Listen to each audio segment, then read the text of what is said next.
Yes, Peter. If we don't want to be seen as elites talking to elites about elite issues, we have to think about how any idea, report or recommendation from this group looks in the light of day.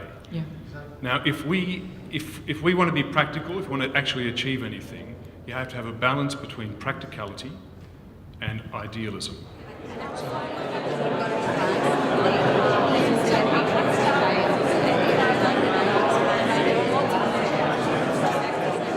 I was really optimistic at the very start, and I thought the first day was awesome, and I went away thinking it was a great day, and the more I thought about it, I thought there is literally no way that you could bring that back together. So I came in on the second day feeling quite not very confident that we'd get there, and actually that feeling got worse for the first half of the second day, but at the end we did, so it's great. Well, I think we did. My view is that we did. So this is underneath intent. In our rationale. I'm giving you 4 dot points. It's not rationale, it's intent. Okay, 10. Okay. I'm giving you 4 dot points on what this body would do. Do you want to put funding, the maximum funding? It's important that it sits within the existing system. Which is part of our rationale. We're trying to strengthen the system, not go around it.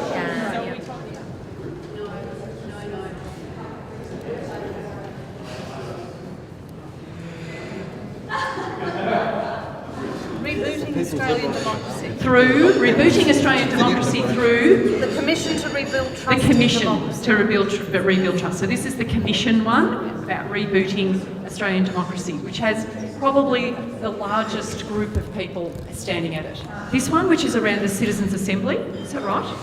Constitution. On the Constitution. Policy making, evidence-based. Evidence-based policy making. Where are you, Nicholas? Are you here or here?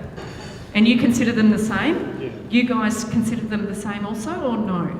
Embedding deliberative democracy through citizens' juries and similar processes, which was that practical element you were talking about, Kate. Okay, so there. So I really like some of the ideas around citizen involvement, citizen juries. There's a real appetite for people to get more involved in decision making. And David, you're at education, so that an educated and engaged populace and government. We can start tomorrow, and we're talking about spending a little bit of money that potentially can improve, that can help inform our populace, so at least people are not voting blindly. And maybe it can go further, but we can start tomorrow and we can see what it's doing in a year and go, is this worth throwing more effort at, or do we kill it? That's a great idea. I really love that idea, and my heart is over there, but it's a big, big, bold idea. Well, that's not going to happen for, what time frame would you say? 2 years, 3 years, 5? 3? Which is fine, but that's 3 years. This is tomorrow, could be having some impact in the next election. I rest my case. I entered into the whole Symposium concept as a very embittered, cynical politician. And when you're talking about a base level of cynicism, it doesn't get much lower than having gone through the political system. And I've come out believing that this is doable because A, as Luca said, there is momentum. B, there is concern in the community because of the whole citizenship thing. C, there is a commitment from important people in the community to get behind it, and we believe it's realistic and doable. Otherwise, Maxine, Campbell, I and others would not be investing our trust in this as a viable option. Great, thanks.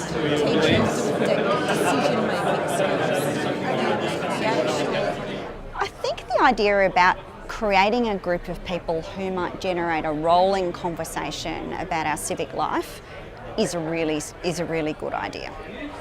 I think probably the idea that I quite like the most is the one that Luca and Peter Harcher were talking about, which is the prudential reforms to the Parliament. How do we make Parliament as clean as possible, as easily understandable to the people who elect us as possibly can? Because I think there's a sense that our Parliament is not quite accessible for everyone. So the more accessible you can make it for people, the easier it becomes for people to have an informed view about what we're doing in our democracy. To say, when we started this process, one of the things that we were most keen to achieve was that sense of collaboration, the idea that you get a whole lot of different people in the room from different sectors with different life experiences, different skill sets, and I really do think we've achieved that. So I think the solving of the world's wicked problems is always going to be something that needs to be done in collaboration and with a sense of mutual and shared goodwill. And I think that that's something that's really, we've seen happen over the last 2 days. So thank you again, and over to Glenn. Thanks very much, Verity.